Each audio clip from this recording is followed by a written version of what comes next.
Chapter 6. D-Day +1. Bang, bang, bang on the door. "Open up, Minimug, it's me." Vocc rose and moved to the door, opening it just long enough to allow Gus to enter before he closed and locked it, testing the action once before resuming his position on the scope. They had decided to act as hotel guests proper, rather than the fully covert urban OPs that they were used to in training.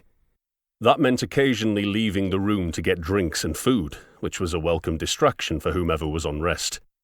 The simple code for getting back in was 3 knocks and a phrase, any phrase, uttered in the native tongue of Solo Nobre. The duress code would be any kind of knock without the rapid-fire commentary in their home language.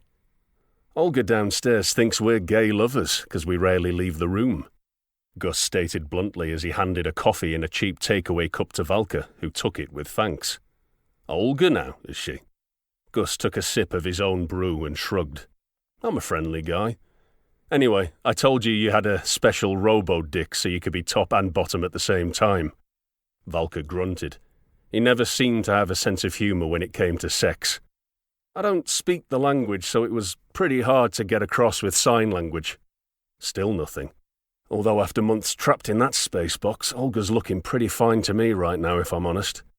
This did get one chuckle, a chuck, maybe, from the big man. "I know you're joking," he said, "but don't. I know what you're like. The ladies can't resist that ragged, beardy look for some reason." Gus scoffed.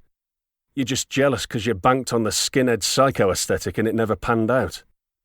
Why do you think I joined the infantry? It wasn't for the ocean of pussy." Gus knew the answer to that. He was also polite enough in the moment to not bring it up. Another sip.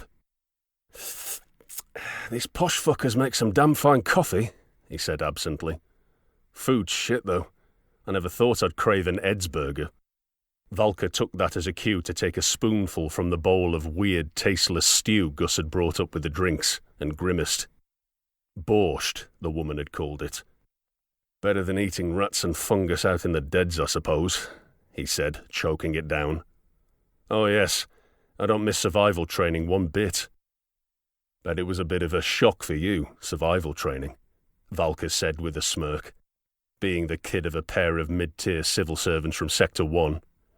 Gus rose to the bait, immediately into the counterattack. "Oh, what, as opposed to whatever they fed you at Super Soldier Clone School? Get fucked. You grew up more privileged than me." "Yeah, okay," the big cyborg continued. "Didn't your parents have their own apartment during the Troubles? Didn't have to share with any other families?" You got me there," Gus said, hands up. "Let's just accept we both grew up better than the average peasant and leave it there. Both ended up in the infantry, didn't we?" That got an "Amen, brother," and they both settled into silence again.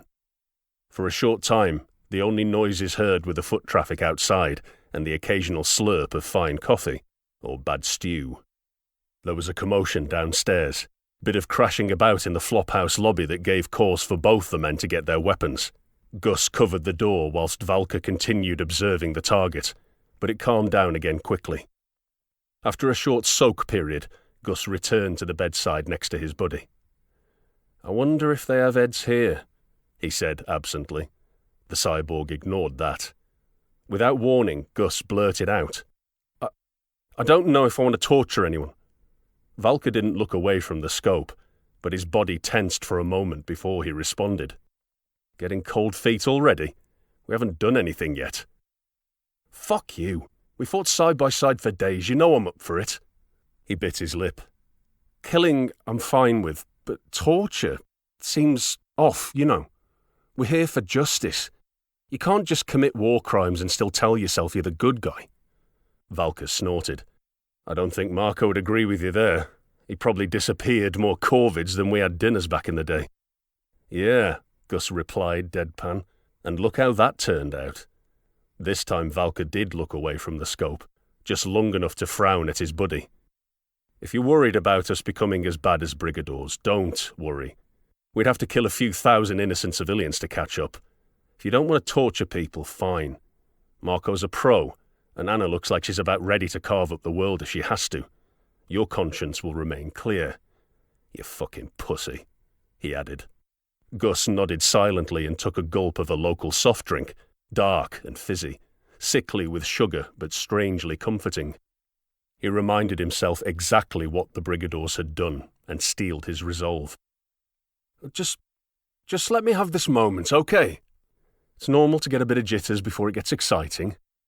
I still want to kill these scum. Maybe not as much as you, he grinned at Vocc. You fucking psycho. But I'm psyched for this, man. I want to get in there and clear that fucking compound right now. You might have to slow down on that one, tough guy.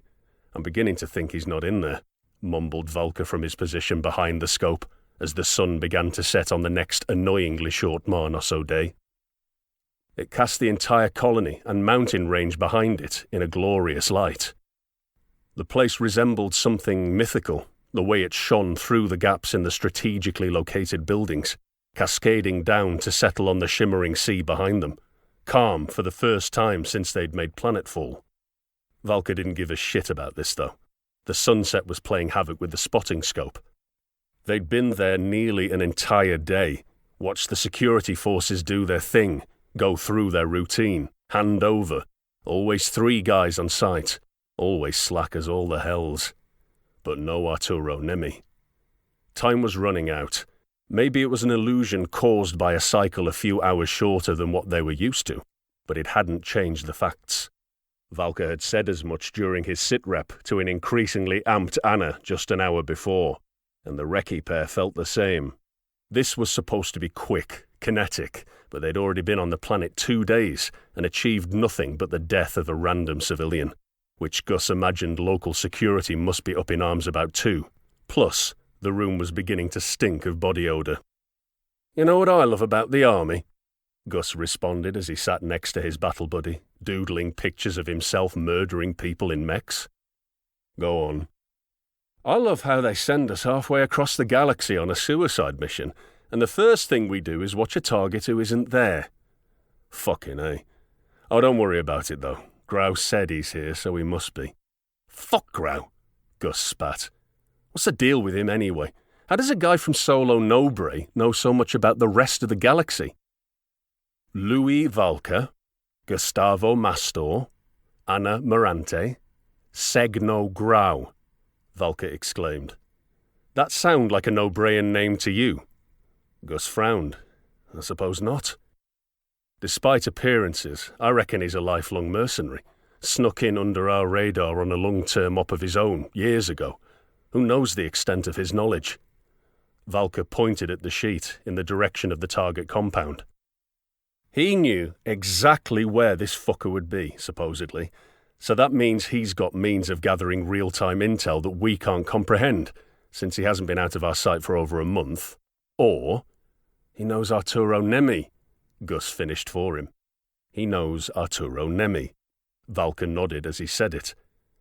I hate how he's always talking to himself too, like none of us can see him do it. I wonder how many other people he's betrayed over the years. It doesn't bear thinking about. Besides, Gus went on, I don't think Anna would let that happen, do you? Vocc grimaced as he looked through the scope. I don't know what Anna would allow. I know Marco would choke that fucker to death, though. They both laughed at the morbidity. I think she's just nervous like the rest of us, man. Can't be easy being put in charge of our team, especially on a job like this. I mean, it'll be hard enough for us, and we've known each other for years. She's the outsider in this situation. Yeah, whatever, Vocc scoffed. As long as she keeps her head, I've no problem with her. And maybe less random murder. But that's on all of us, so I can't put that on our boss. Gus smiled slightly. But you're okay with torture? Justice, Vocc replied, looking away from the scope to fix the younger man with a stare. Important difference.